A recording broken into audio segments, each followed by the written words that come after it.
Once upon a time I saw a video by a small YouTuber, Mumbo Jumbo, and he created a circular piston door. I have been challenged to build a circular piston door. Now when I first clicked on this video, I had high hopes, and to be completely honest, I was thoroughly disappointed. His door was vaguely circular. There we have it, ladies and gentlemen. We have built a circular piston door, and it is looking fantastic. But I thought, man, that would look a lot better if there were some stairs rounding it off. I promptly went and designed my own circular piston door, which has now been lost to time. Anyways, time goes on. A couple of months later, I look it up again, and I found this one. This circular door here.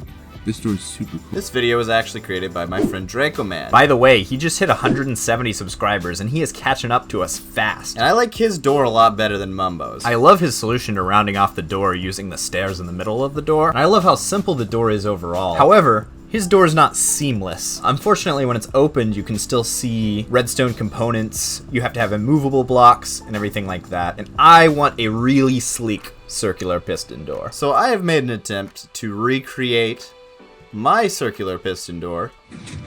Please enjoy.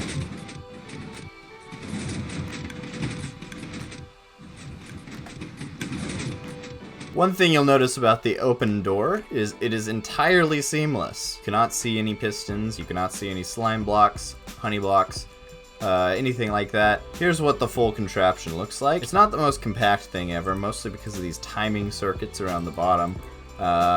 But I'm sure there's ways to clean some of this up. It can be squeezed within a 5-block gap between two walls. However, there are a couple of wonky parts. Now, the best way to explain how this sucker works would be to take you through the entire design process. And this is something my friend Dracoman does really well in his videos. However, my design process with redstone tends to be just mess around with it until it works, which usually takes long periods of just staring at things and wouldn't be very entertaining to watch. So instead of trying to explain all the stuff that's jammed into this block here, I've constructed a series of stripped down demonstration versions. And the first step is the easiest. All we gotta do is retract these pistons, and we got 7 out of 9 blocks taken care of right off the bat. These two are a little trickier. First of all, we're gonna take this block and move it up here, using 2 sticky pistons, first triggering this one and second triggering this one. And then we're gonna pull this central block up using a double piston extender. We now have a fully open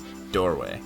However, we do not have the stairs in the corner. So these stairs are actually stored next to where these brick blocks get pulled back, so we can actually push all of these stairs into place using a few slime blocks. Now this last step is actually my favorite, and it reuses pistons from the first step. It uses a trick here with the observer, where this observer powers these 2 pistons, and this observer powers these 2 pistons, meaning this middle piston gets powered twice. So what happens is the middle blocks get pushed out and pulled back, whereas the top and bottom blocks only get pushed out. And this is the fully open circular piston door. Now to close this piston door, all we have to do is repeat almost the same steps in reverse. So first of all, we turn this off, pulling back the stairs, and then we pull this back as well, which brings back the bricks into position. Next, we gotta deal with these top 2 blocks, and the best way to do this is actually just to use this first circuit twice. So if we hit this once, it moves like that, and if we hit it a second time, it cycles it like that. We don't actually need to trigger the double piston extender at all on the closing sequence. And finally, we close that boy back up, and it's back to normal. So in order to trigger these things in order, we need a little bit of a control circuit. So essentially what I've done is power each of the individual circuits, and then I power them a second time, so that when it's turning on, it powers 1, 2, 3, and when it powers off 3, 2, 1. So these essentially serve as AND gates, and the mechanism only turns off once both sides of the AND gate have turned off. Now, of each of these steps, this step here is the most complex, given that in order to open it, we trigger that one once, and we trigger this one once.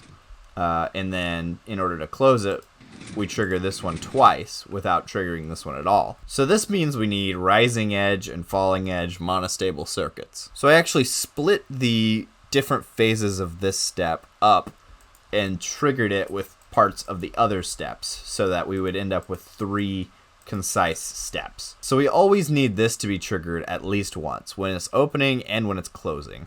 So what I did is when step 1 here triggers, it triggers this portion of step 2 once. I also utilized the piston pushing in step 3 to create rising edge and falling edge monostable circuits.